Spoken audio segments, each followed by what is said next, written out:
Hello friends, कैसे हैं आप लोग। सबको मेरा जय भीम। नमो बुद्धा।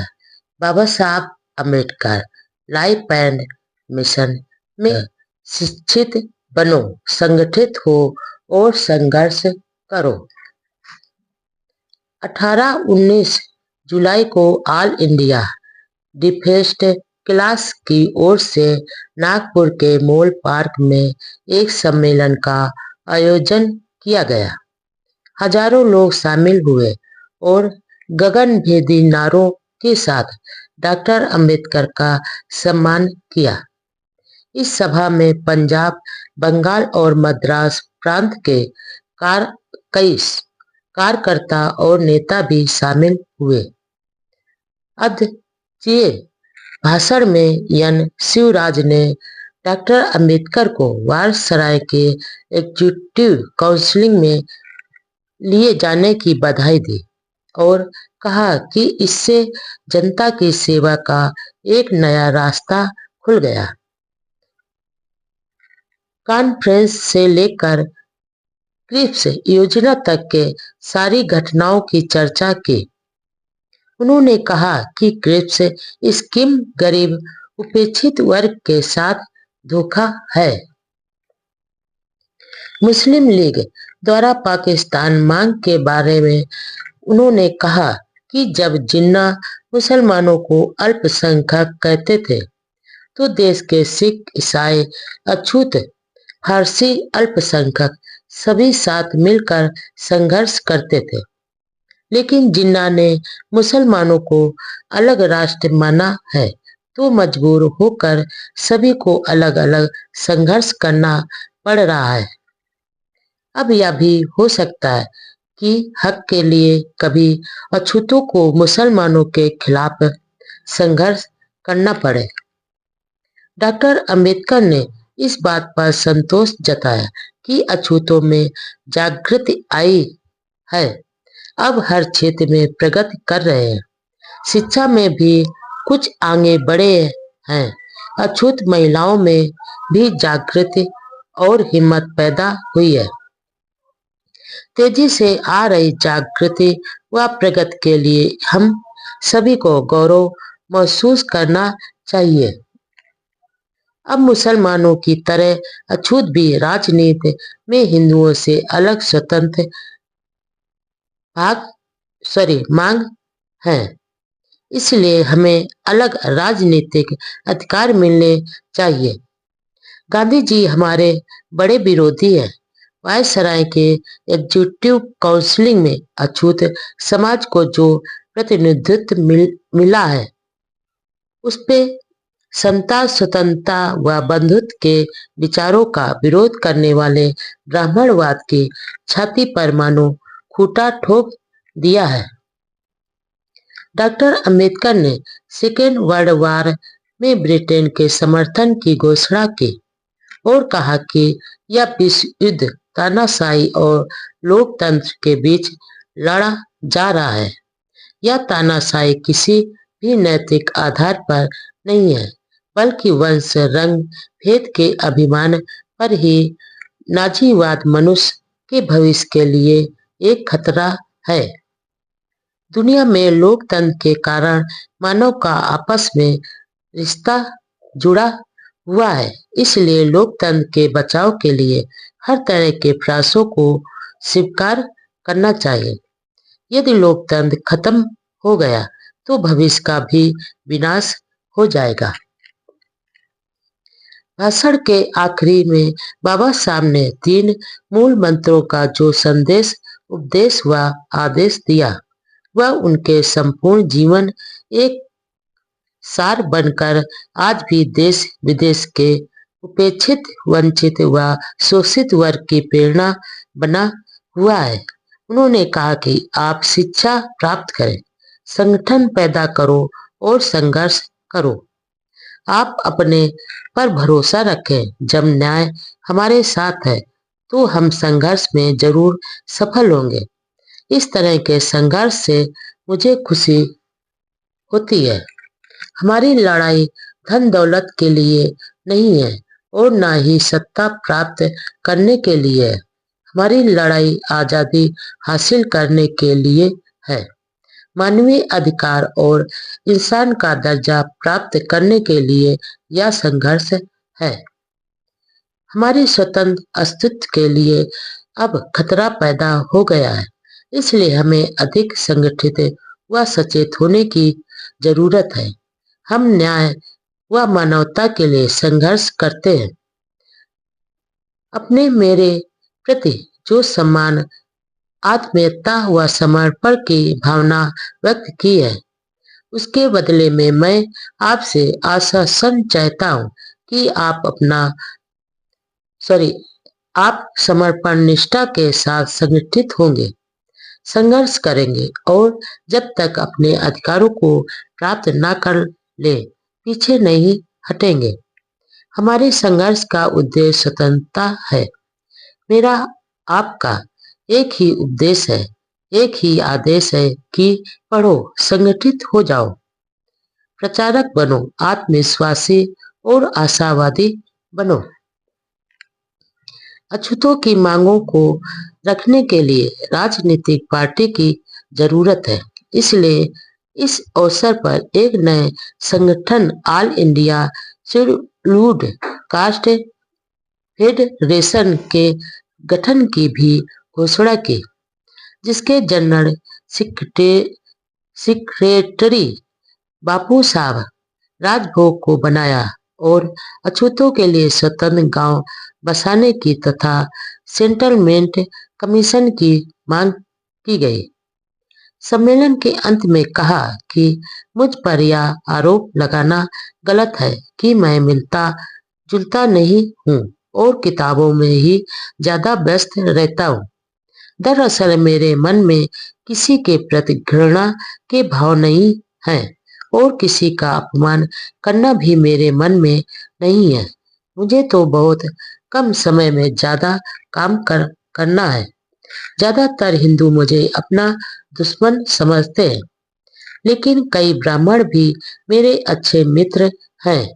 लेकिन जो सवर्ण ब्राह्मण मेरे अछूत समाज के साथ कुत्ते बिल्लियां से भी बदतर व्यवहार करते हैं, उनकी प्रगति के सारे रास्ते रोक देते हैं। उनके इस अमानवीय समाज विरोधी व्यवहार पर हमला करना जरूरी है। इसलिए ऐसी दशा में मैं मजबूर हूँ। समाज की प्रगति का आईना है महिलाओं की दशा।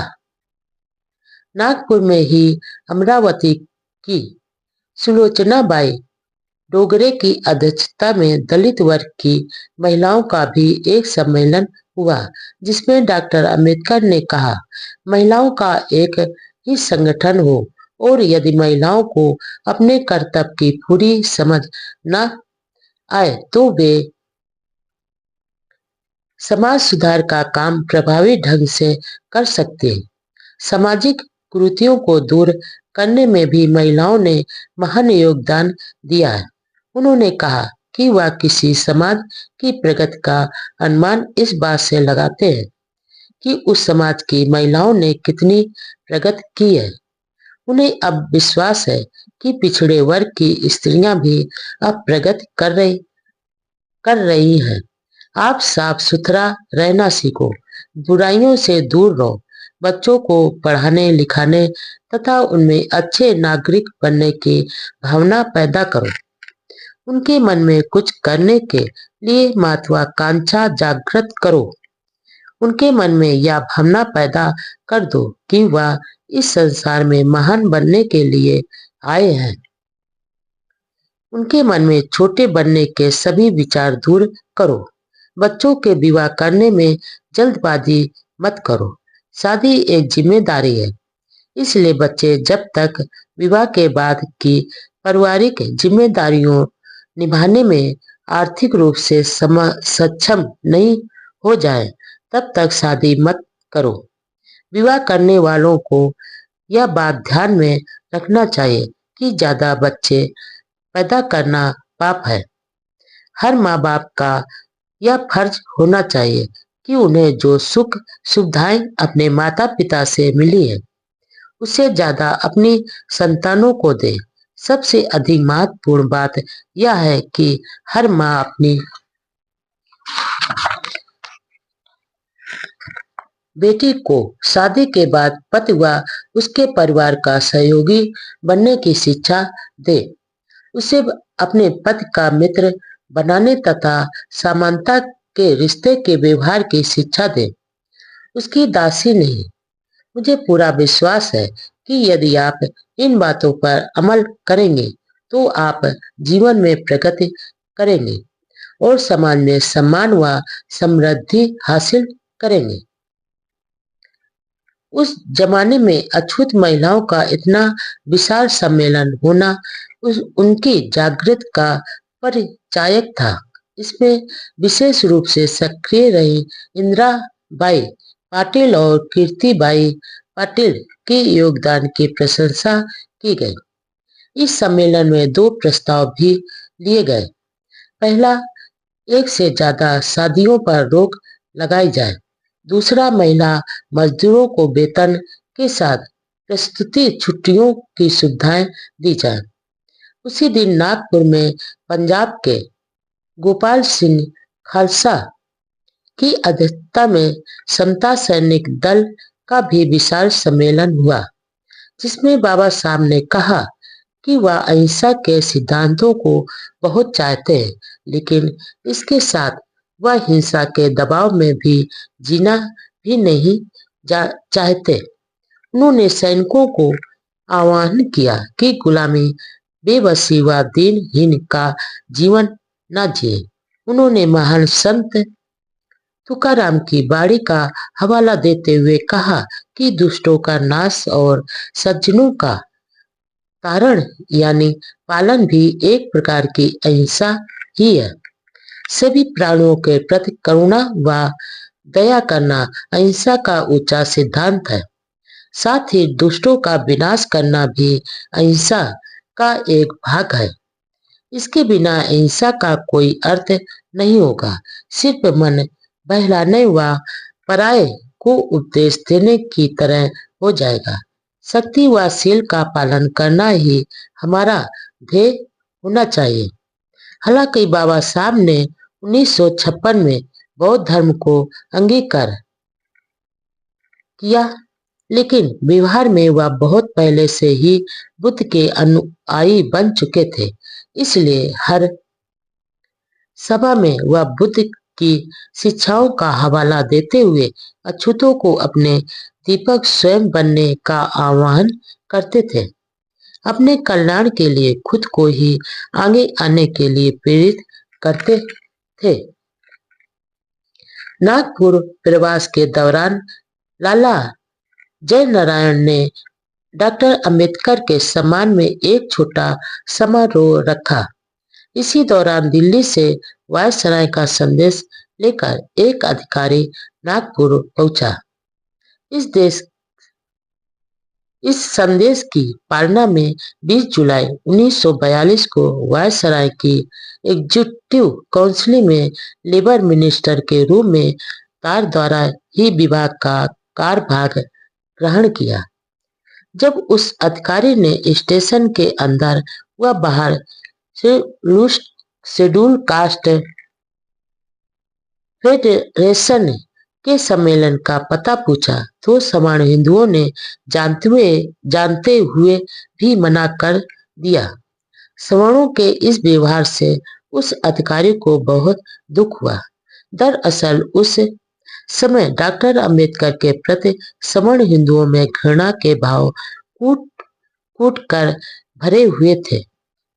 नागपुर से बंबई आने पर दलित समाज की महिलाओं ने आचार्य दोदे की अध्यक्षता में डॉक्टर अंबेडकर सम्मान में एक सभा की। उन्होंने शिक्षित युवतियों की सलाह दी कि वे पढ़ लिख कर सवर्ण युवकों से शादी नहीं करें। सभा में उन्होंने इस बात पर संतोष जताया कि दलित वर्ग की महिलाओं में जागृति आई है। भारत छोड़ो आंदोलन, क्विट इंडिया और अंबेडकर। सेकेंड वर्ल्ड वार का घमासान अभी भी चल रहा था। ब्रिटेन और मुश्किल में था।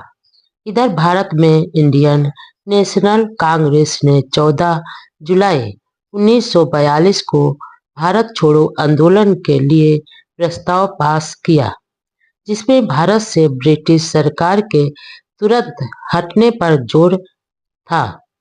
दिल्ली प्रस्थान करने से पहले 27 जुलाई 1942 को टाइम्स ऑफ इंडिया के साथ एक इंटरव्यू में डॉक्टर अंबेडकर ने कहा, गांधी जी का करो या मरो का आदेश गैर जिम्मेदाराना और मूर्खतापूर्ण है।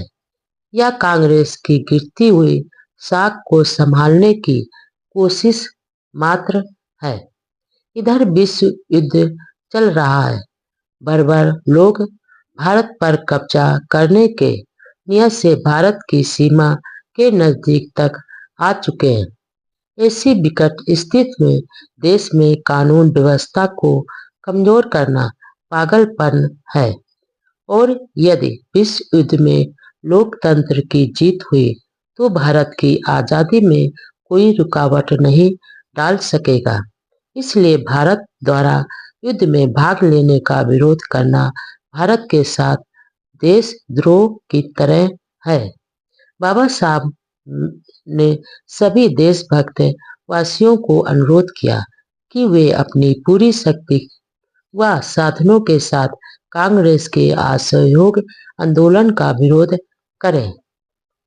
आंदोलन के लिए गांधी जी ने आदेश दिया कि अहिंसा के साथ कांग्रेसी तेजी व उग्र रूप से आंदोलन करें, जिसमें यातायात ठप करना, हड़तालें करना, तार काटना, रेल पटरियां उखाड़ना, छोटे पुल उड़ाना जैसी कार्रवाई पर कोई आपत्ति नहीं जताई। जवाहरलाल नेहरू ने भी आंदोलन के बारे में कहा कि जुल्म के खिलाफ अपने जीवन को खतरे में डालकर आंदोलन तेज करना, जिसमें सरकारी भवनों, न्यायालयों, पुलिस थानों पर कब्जा करना आदि शामिल है। 1920 में गांधी जी द्वारा असहयोग आंदोलन वापस ले लेने के व्यवहार को देखते हुए कांग्रेस के प्रमुख नेताओं ने गांधी जी से पहले ही यह वचन ले लिया कि हिंसा के भड़क जाने की दशा में भी वह आंदोलन को वापस नहीं लेंगे। गांधी जी के इस आंदोलन का विरोध सिर्फ अंबेडकर ने ही नहीं किया, बल्कि मुस्लिम लीग भी खिलाफ में थी। हिंदू महासभा के अध्यक्ष सावरकर ने कहा कि संघर्ष शुरू करने से पहले कांग्रेस यदि भारत की एकता व अखंडता को बनाए रखने का आश्वासन दे तो वह कांग्रेस के आंदोलन का समर्थन जरूर करेंगे। आखिर 8 अगस्त 1942 को कांग्रेस ने बहुचर्चित भारत छोड़ो आंदोलन शुरू कर ही दिया। वायसराय की एग्जीक्यूटिव काउंसिल की एक इमरजेंसी मीटिंग हुई, जिसमें यह प्रस्ताव पास किया कि ऐसे विकट दौर में कांग्रेस का यह आंदोलन देश में अराजकता पैदा कर मुश्किल हालात में डालने वाला है, मानवीय स्वतंत्रता के लिए चल रहे प्रयासों को पागलपन से तोड़ देने वाला है, जो देश के लिए चुनौती है। कांग्रेस के सभी बड़े नेताओं को गिरफ्तार कर लिया गया। इससे जनता में गुस्सा फैल गया और देश के कई प्रांतों में ब्रिटिश सरकार के खिलाफ हिंसक कार्रवाइयां शुरू हो गई। जगह जगह तोड़फोड़ की कार्रवाई होने लगी। सरकार ने उग्र व हिंसक आंदोलन को रोकने के लिए कठोर कदम उठाए, जिससे देश भर में हाहाकार मच गया। देश में कुछ सप्ताह अव्यवस्था के हालात बने रहे। आखिर सरकार ने पूरी ताकत का प्रयोग कर आंदोलन को दबा दिया। इस आंदोलन से मुस्लिम दूर ही रहे। हिंदू महासभा के समर्थक भी तटस्थ रहे और आंदोलन में भाग नहीं लिया। डॉक्टर अंबेडकर अनुयायी अछूत समाज के लोगों ने भी आंदोलन में भाग नहीं लिया। इस प्रकार गांधी जी के नेतृत्व में शुरू किया आंदोलन एक बार फिर नाकाम रहा। दरअसल बाबा साहब का सपना कांग्रेस व गांधी के सपनों से बिल्कुल अलग था। 23 अगस्त को दिल्ली में दलित वर्ग हितकारिणी मंडल ने समारोह आयोजित कर डॉक्टर अंबेडकर का सम्मान किया। भाषण में बाबा साहब ने निडरता से कहा, मुझे सत्ता का कोई मोह नहीं है। यहाँ से इस्तीफा देकर बंबई वापस लौट जाऊंगा। बाबा साहब को जान से मारने की धमकियां। इस समय बाबा साहब केंद्र सरकार में महत्वपूर्ण मंत्री पद पर आसीन थे। सारी सुविधाएं आसपास थी, लेकिन उनका व्यक्तिगत पारिवारिक जीवन बहुत मुश्किल में था। आए दिन होने वाले धार्मिक, सामाजिक और अब राजनीतिक घटनाओं के कारण इन क्षेत्र के कट्टरपंथी, रूढ़वादी व राजनीतिक विरोधी डॉक्टर अंबेडकर के जानी दुश्मन बन गए थे। वैसे उन्हें जान से मारने की धमकियां तो शुरू से ही मिलती रहती थी, लेकिन इस समय उनके परिवार पर संकट के बादल घने हो गए थे। जीवन संगिनी रमाबाई का साथ छूट गया था।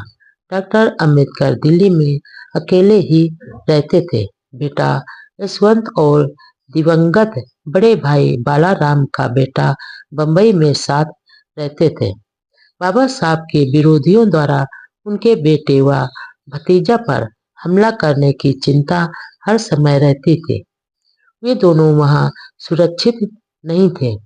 बाबा साहब बार बार फोन व पत्र द्वारा उनके हालचाल पूछते और सचेत रहने के लिए कहते थे।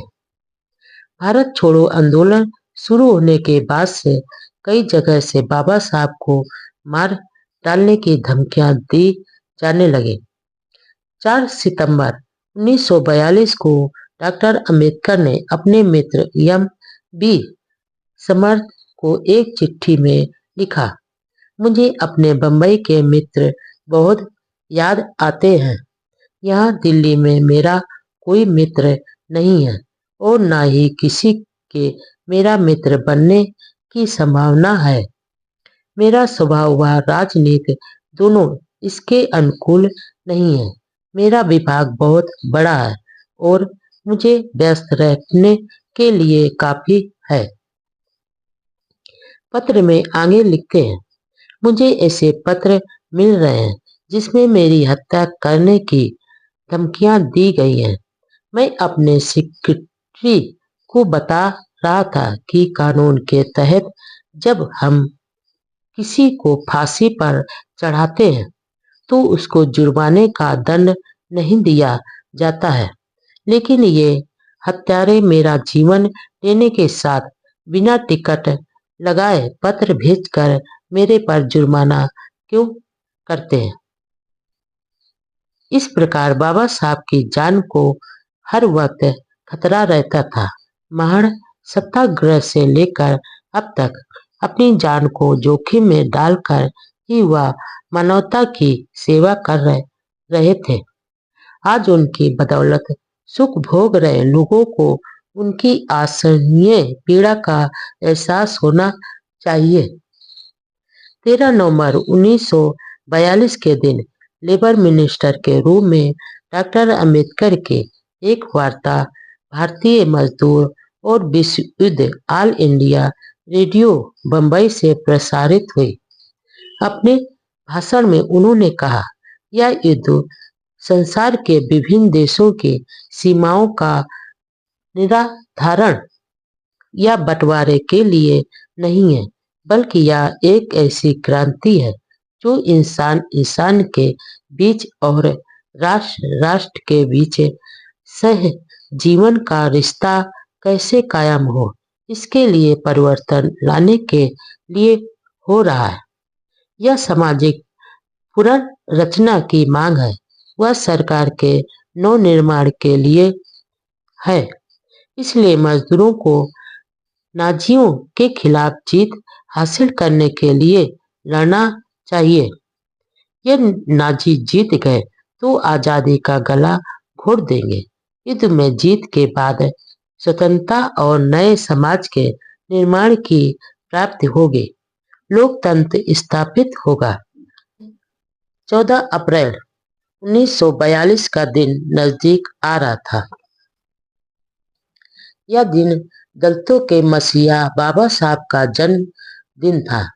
सभी लोग अपने गौरव का 50वां जन्मदिन धूमधाम से मनाना चाहते थे। इस बार इंडिपेंडेंट लेबर पार्टी व बंबई प्रांत के 50 अन्य संगठनों ने रजत जयंती मनाने का फैसला किया। डॉक्टर अंबेडकर दलितों के बेताज बादशाह थे। उनका जन्मदिन दलितों के लिए आनंद और उल्लास का एक पवित्र उत्सव होता था। महाराष्ट्र के प्रगतिशील सवर्ण शिक्षित हिंदू का एक वर्ग भी डॉक्टर अंबेडकर का प्रशंसक रहा है और आज भी है। जन्मदिन के अवसर पर होने वाले सभाओं में सवर्ण हिंदू भी वक्ता तथा श्रोता के रूप में शामिल होते थे। मानवता के मसीहा के 50वें जन्मदिन का जश्न 12 अप्रैल को बंबई और उपनगरों से शुरू हुआ।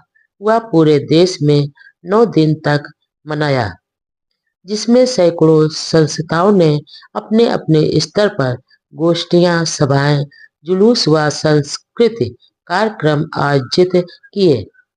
डॉक्टर अंबेडकर की निस्वार्थ सेवा व समाज व देश के लिए किए जा रहे सराहनीय योगदान की प्रशंसा की गई।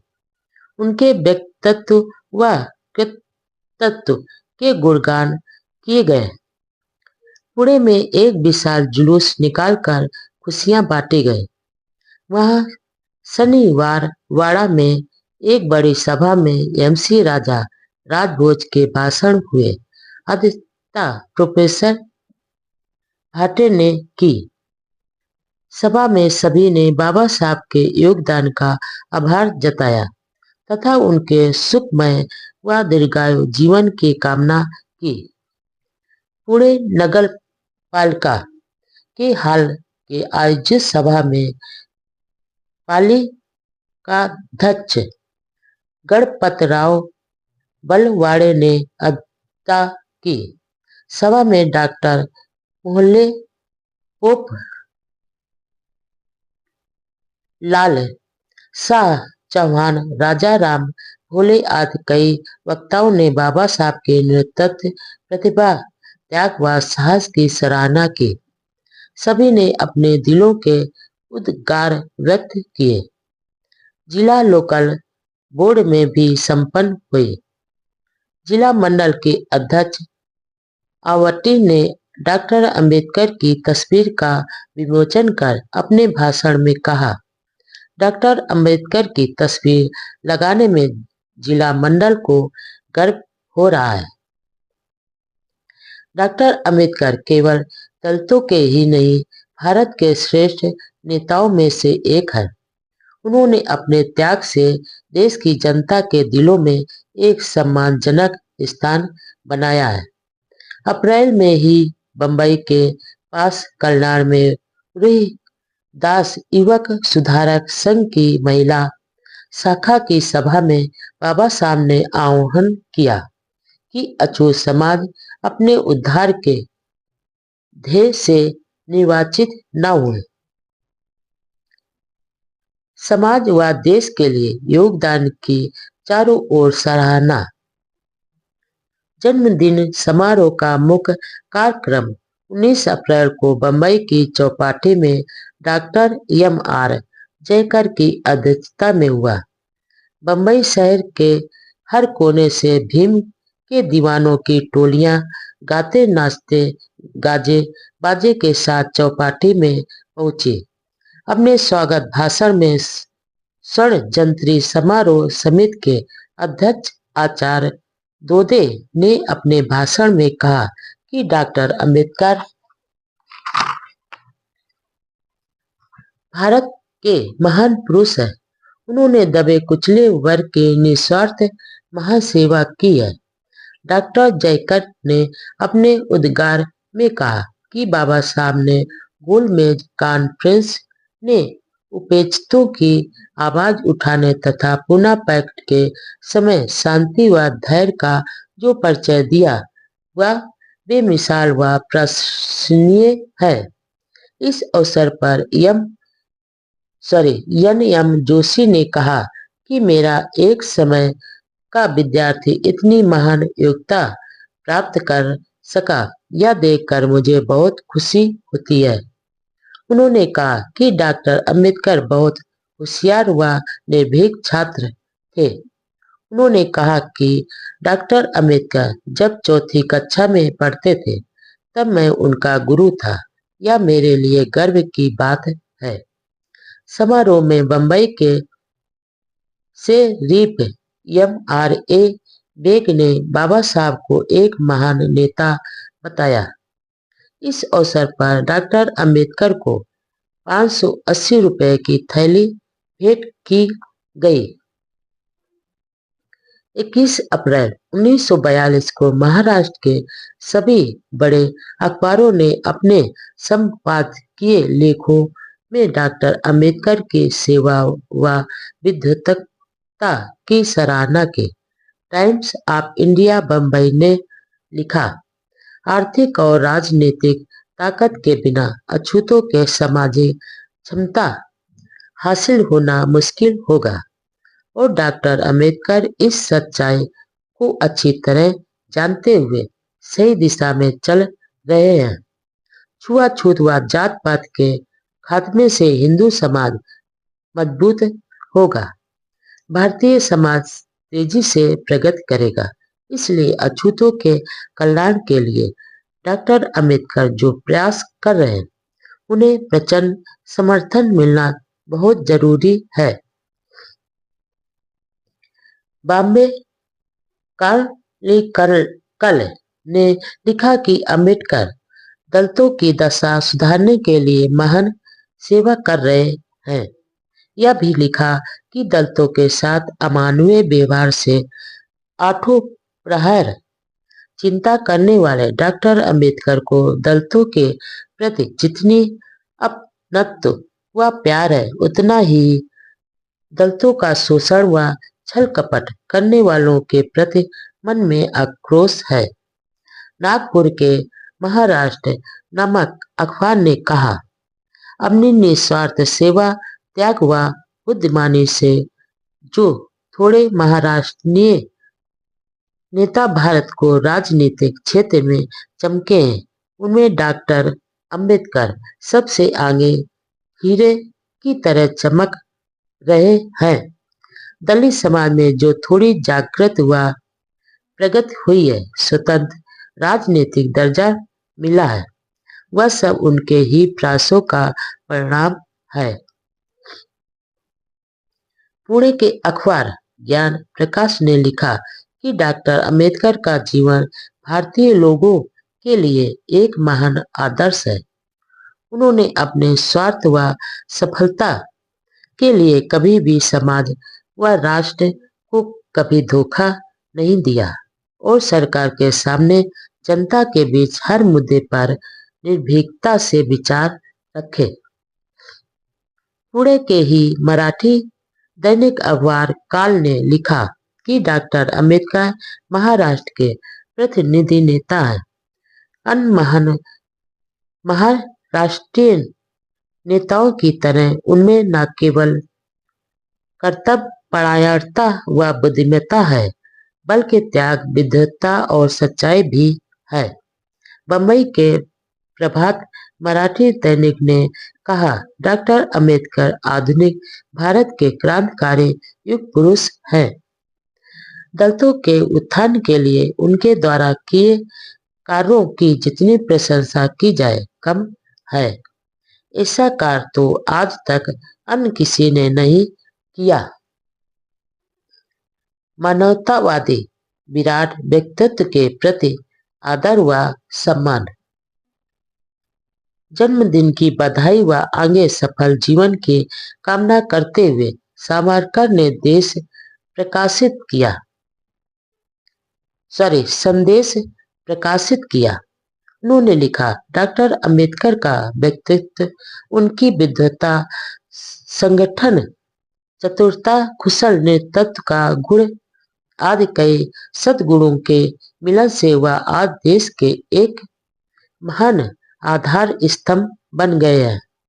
अछूतों में आत्मविश्वास व स्वाभिमान जगाने व उद्धार की चेतना पैदा करने में जो सफलता प्राप्त है वह भारत की अमूल सेवा की है। उनका कार्य चिरस्थायी, दूरदर्शी, स्वदेशाभिमानी व मानवतावादी है। डॉक्टर अंबेडकर जैसे विराट व्यक्तित्व व उनके कार्य के प्रति आदर व सम्मान प्रकट करते हुए उनके दीर्घायु होने व सफलता की कामना करता हूँ। बम्बई प्रांतीय हिंदू सभा ने विशेष प्रस्ताव पारित करके डॉक्टर अंबेडकर का अभिनंदन किया गया। बॉम्बे सेंटिनल अखबार के संपादक हरमन ने लिखा, डॉक्टर अंबेडकर अपनी महान योग्यता, बुद्धिमत्ता, देश सेवा और दलितों के उत्थान के लिए की सेवा के कारण ही देश के उच्च कोटि के नेतृत्व पद पर आसीन हुए हैं। उनका कार्य विश्व के जो लोग मानवीय हकों के लिए संघर्ष कर रहे हैं, आजादी की लड़ाई लड़ रहे हैं, उनके लिए और खास तौर से भारत के लोगों के लिए सामान्य व प्रेरणादायक होगा। बाबा साहब की गोल्डन जयंती समारोह की आखिरी सभा परेल बम्बई के कामगार मैदान में हुई। अध्यक्षता एम.बी.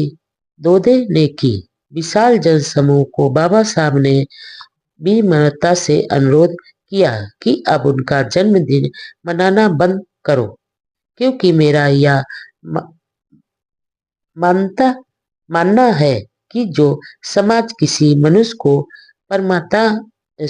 परमात्मा बनाकर जय घोष करता है वह समाज विनाश के मार्ग पर चलने लग जाता है। उन्होंने कहा कि कोई भी व्यक्ति अप्राकृतिक शक्ति नहीं बल्कि अपने अच्छे बुरे प्रयासों से ही आगे बढ़ता है या गिरता है। नेता योग हो तो उनके प्रति आदर प्रकट करने में कोई हर्ज नहीं है, लेकिन मनुष्य को परमात्मा बनाकर पूजना विनाश का मार्ग है। इसमें नेता के साथ उनके अनुयायियों का भी पतन होता है। इसलिए मेरा अनुरोध है कि मेरा जन्मदिन मनाने की प्रथा बंद कर दी जाए। उन्होंने आगे कहा कि अछूतों की राजनीतिक, सामाजिक व आर्थिक दशा में कुछ सुधार तो अवश्य हुआ है, लेकिन अभी बहुत कुछ करना बाकी है। हिंदू समाज में उन्हें अभी तक बराबरी का दर्जा नहीं मिला, इसलिए दलितों का संघर्ष जारी रहेगा। महर व नासिक के आंदोलन सामाजिक बराबरी व स्वाभिमान के लिए किए गए संघर्ष थे। अपने ओजस्वी भाषण में बाबा साहब ने ब्रिटिश सरकार को चेतावनी देते हुए कहा कि अछूत समाज हर ऐसी योजना का कड़ा विरोध करेंगे जिसमें उनके मानवीय अधिकारों को स्वीकार नहीं किया जाएगा। साथ में उन्होंने हिंदू समाज को भी आगाह किया, यदि अछूतों को बराबरी का हक देने को तैयार हैं तो अछूत उनके हर संघर्ष का साथ देगा।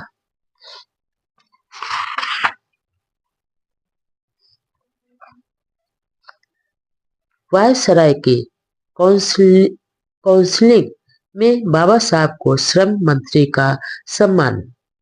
वर्ष 1942 में जून के तीसरे सप्ताह में यह अखबार मिली कि भारत के वायसराय ने अपनी एग्जीक्यूटिव काउंसिल के सदस्यों की संख्या बढ़ाने का फैसला किया है। काउंसिल में सर सी.पी.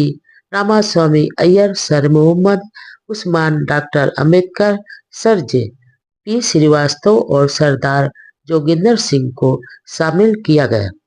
2 जुलाई 1942 को वायसराय हिंद ने इन नियुक्तियों की घोषणा की और काउंसिल में 5 यूरोपीय व 14 भारतीय मंत्री हो गए।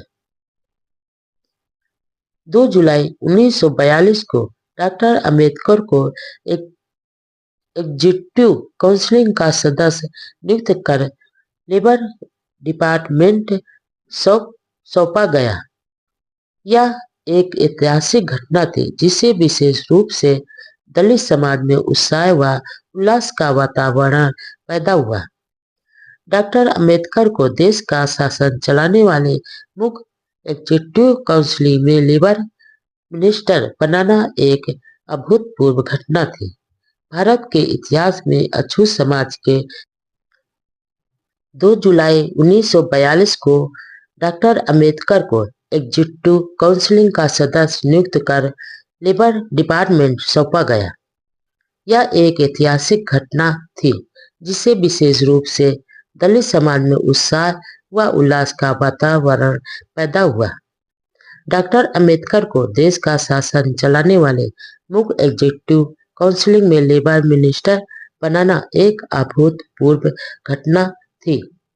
भारत के इतिहास में अछूत समाज के किसी भी व्यक्ति को देश की राज सत्ता में इतना बड़ा अधिकार पद इससे पहले कभी भी नहीं मिला था। भारत के इतिहास में शूद्रों के राजा होने के तो कई उदाहरण हैं, लेकिन मंत्री पद के उदाहरण नहीं है। मौर्य व नंद वंश भी शूद्र ही थे, लेकिन सभी के मंत्री ब्राह्मण ही होते थे। भारत के इतिहास में केवल अलाउद्दीन खिलजी का मंत्री खुसरो एक ऐसा उदाहरण है जो शूद्र था और इस्लाम ग्रहण कर मुसलमान बन चुका था। डॉक्टर अंबेडकर के मेहनतकश वर्ग मजदूरों, किसानों की समस्याओं के प्रति विशेष रुचि व उनके लिए कुछ करने की शुरू से ही लगन के कारण श्रम विभाग दिया गया। उन्हें लेबर पीडब्ल्यूडी और माइंस डिपार्टमेंट दिए गए। वायसराय के काउंसिल के मंत्री पद पर नियुक्त किए जाने वाले डॉक्टर अंबेडकर पहले लोक नेता थे। इस पद पर वे किसी अन्य भारतीय व्यक्ति की तुलना में अधिक योग्य थे। उन्हें दुनिया के मजदूर आंदोलन, मजदूरों की समस्याओं और इनके कल्याण के संबंध में देश विदेश के कानून कायदों का पूरा ज्ञान था। सबसे विशेष बात यह कि देश का शासन चलाने वाले मुख्य काउंसिल में नियुक्त किए जाने वाले डॉक्टर अंबेडकर ऐसे व्यक्ति थे जो एक सामाजिक विद्रोही थे। साथ में उन्होंने समय समय पर ब्रिटिश सरकार के शोषण के खिलाफ आवाज भी उठाई थी। मजदूरों की दयनीय दशा में सुधार का वादा। डॉक्टर अंबेडकर की नियुक्ति उनकी योग्यता, क्षमता, ज्ञान व अनुभव के विराट स्वरूप को देखते हुए हुई थी। यह पद उनके लिए कोई बड़ा पद नहीं था, लेकिन इसके बावजूद समाज में यह फुसफुसाहट जरूर थी कि एक अछूत को इतना बड़ा पद मिला था।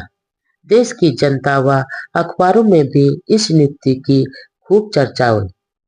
कांग्रेस के समर्थक अखबारों ने अलग ढंग से आलोचना की। हमेशा स्वतंत्र विचार रखने वाले डॉक्टर अंबेडकर को सरकार ने स्वीकार किया, लेकिन उनसे यह उम्मीद भी नहीं थी कि बाबा साहब इस पद पर सिर्फ रबड़ की मुहर ही बने रहेंगे। टाइम्स ऑफ इंडिया ने लिखा कि देश के इतिहास में यह पहला अवसर है कि भारतीय सरकार के कार्यकारिणी समिति में एक अछूत को लिया गया है।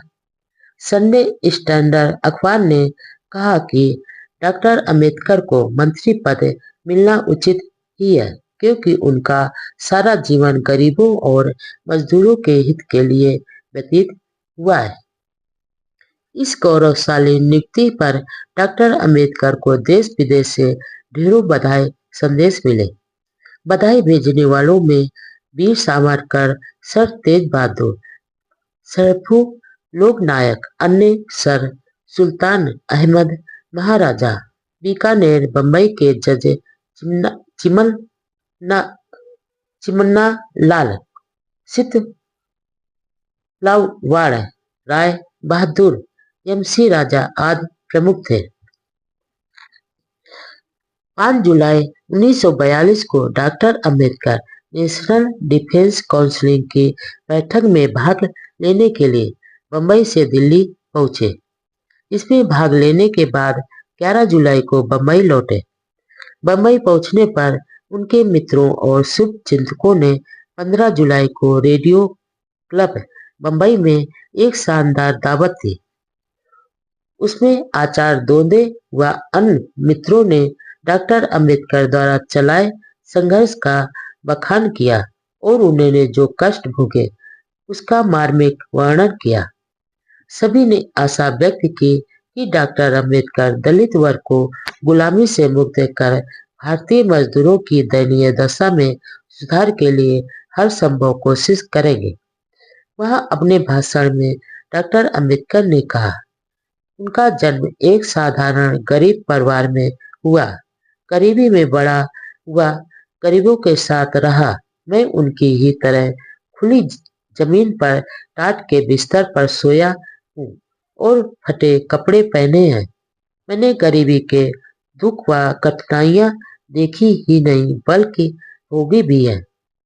उन्होंने कहा कि दबे कुचले लोगों और उनके मित्रों के लिए दिल्ली में उनके मकान के दरवाजे हमेशा खुले रहेंगे और मंत्री पद की अधिकार मिलने के बाद भी उनके व्यवहार में कोई फर्क नहीं पड़ेगा। बम्बई पहुंचने के दूसरे दिन इंडिपेंडेंट लेबर पार्टी और बम्बई म्यूनिसिपल लेबर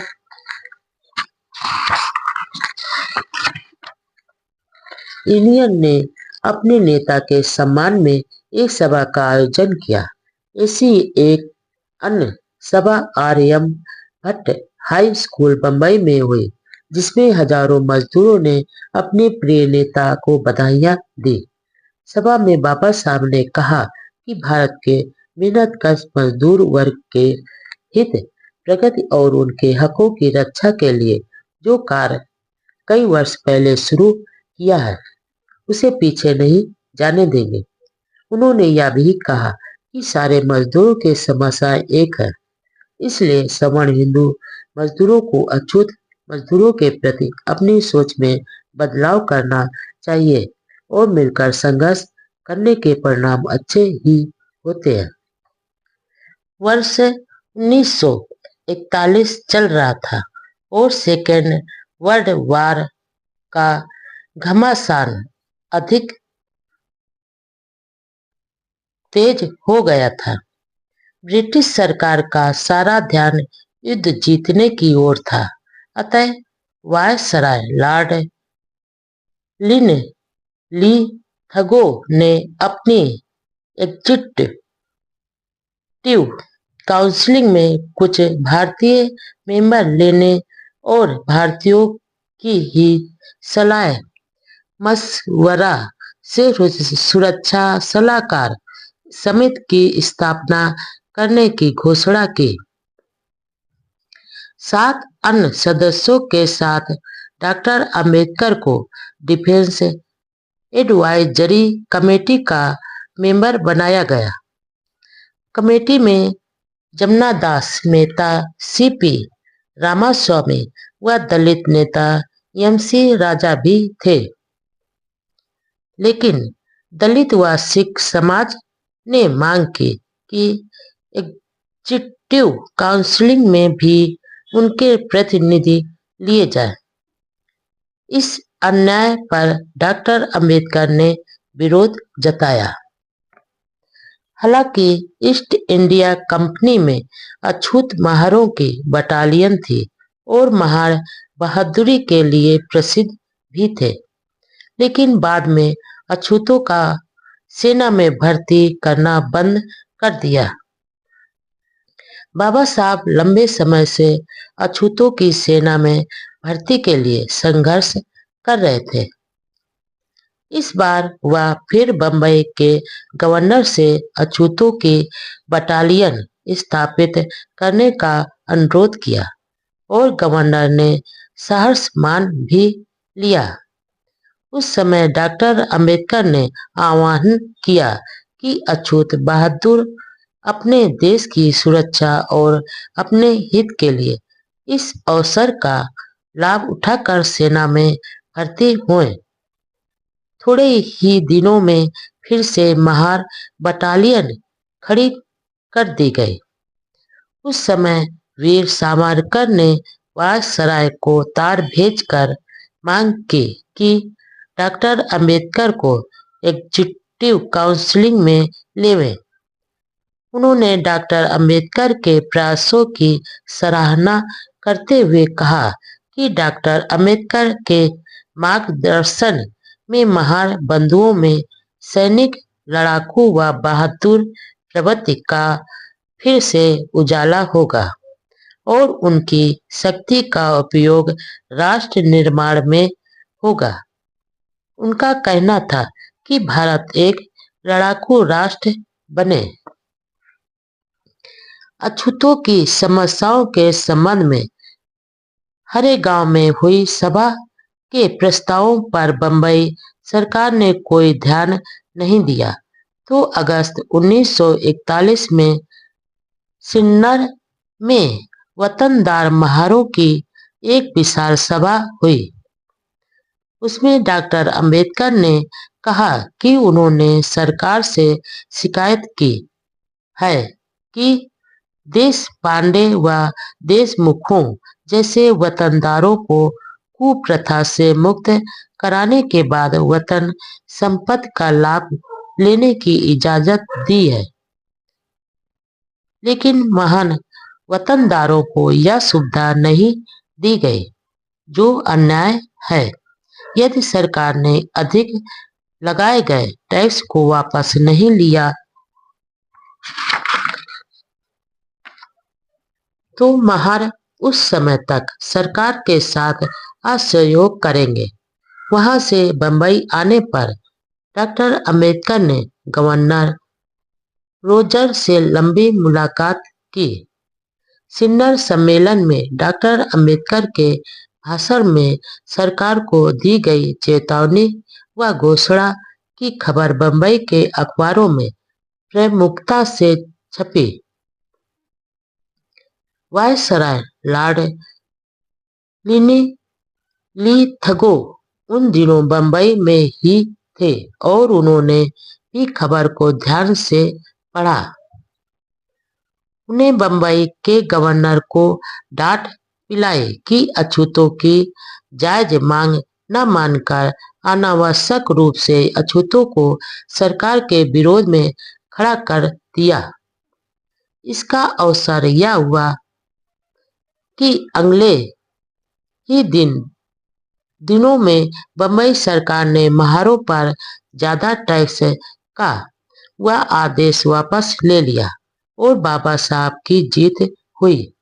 इसके बाद कई सभाओं में डॉक्टर अंबेडकर ने अछूतों को सेना में भर्ती होने पर जोर दिया।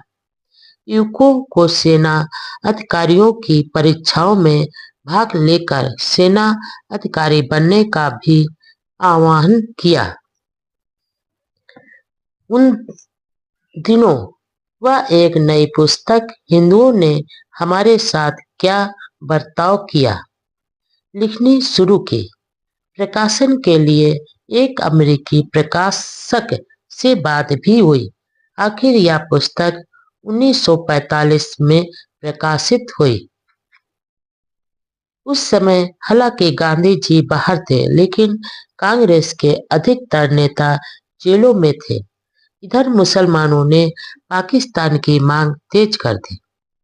फरवरी 1942 के मध्य में बंबई में एक व्याख्यानमाला के तहत डॉक्टर अंबेडकर की पुस्तक फास्ट ऑन पाकिस्तान पर डॉक्टर अंबेडकर के मित्र और प्रसिद्ध शिक्षाविद आचार्य एम बी दोदे के आग्रह पर डॉक्टर अंबेडकर ने बहस का जवाब देते हुए कहा, जो लोग यह मानते हैं कि पाकिस्तान बनना गलत है, तो पाकिस्तान उनके लिए भविष्य में भारी संकट प्रकट होगा।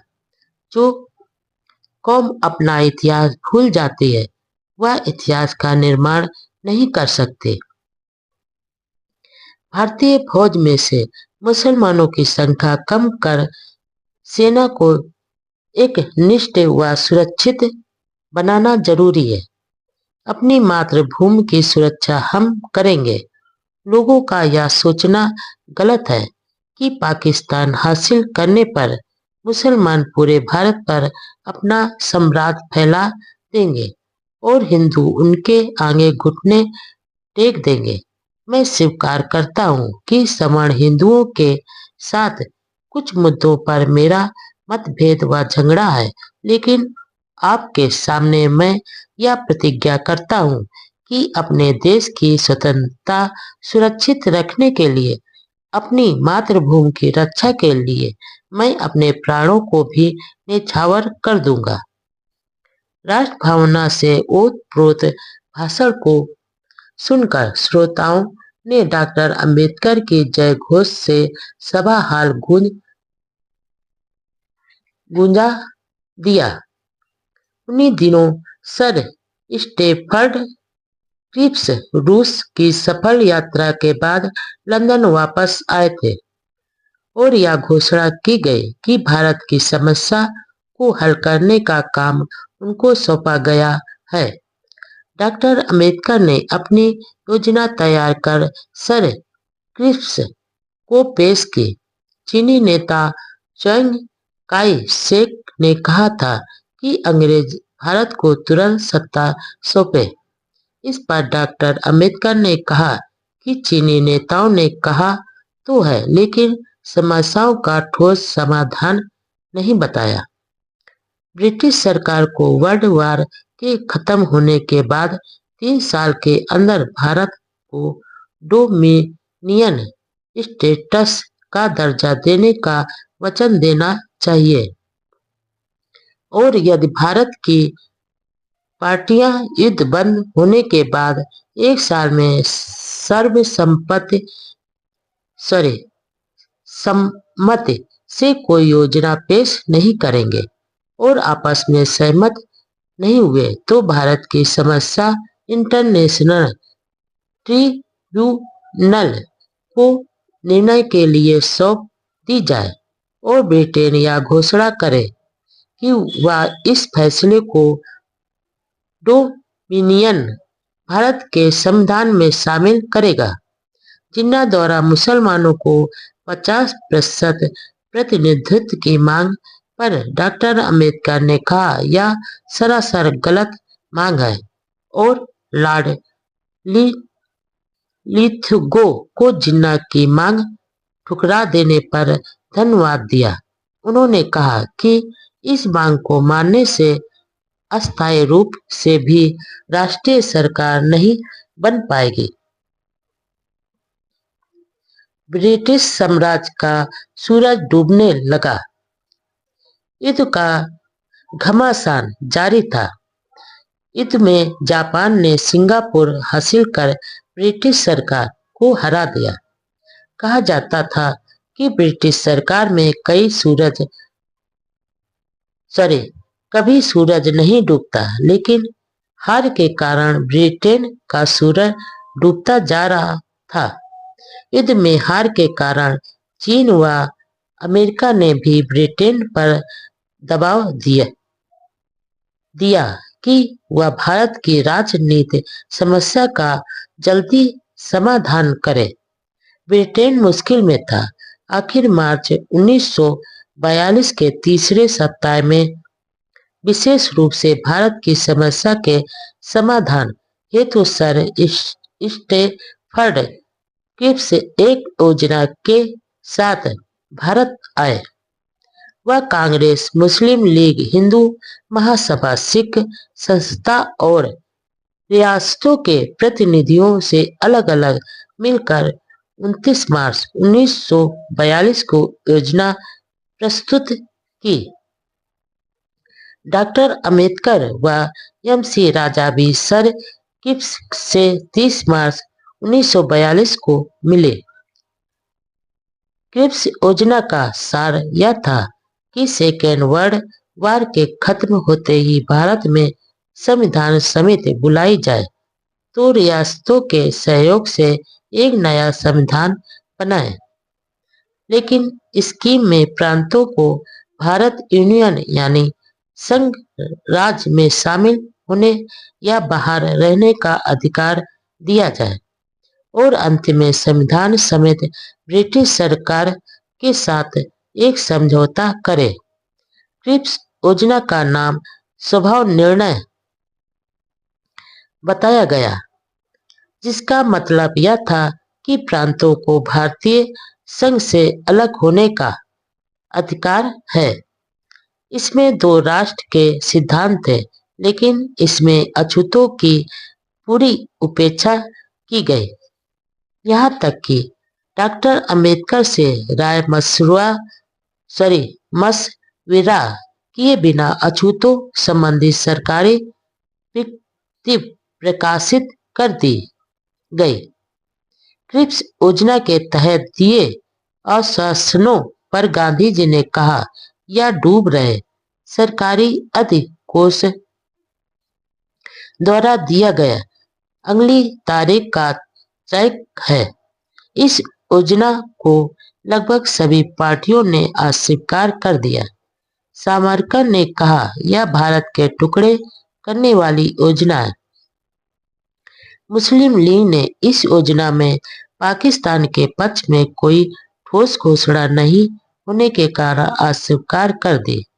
कांग्रेस इस बात पर ज्यादा ध्यान नहीं दे रही थी कि इससे देश के टुकड़े हो जाएंगे। कांग्रेस के नेता तो फटाफट सत्ता की कुर्सी पर बैठने के लिए उतावले थे। वे भारत के विभाजन की गोली तो गलतीवश गटक गए, लेकिन रक्षा विभाग भारतीय लोगों को मिलना चाहिए इस बात पर अटक गए।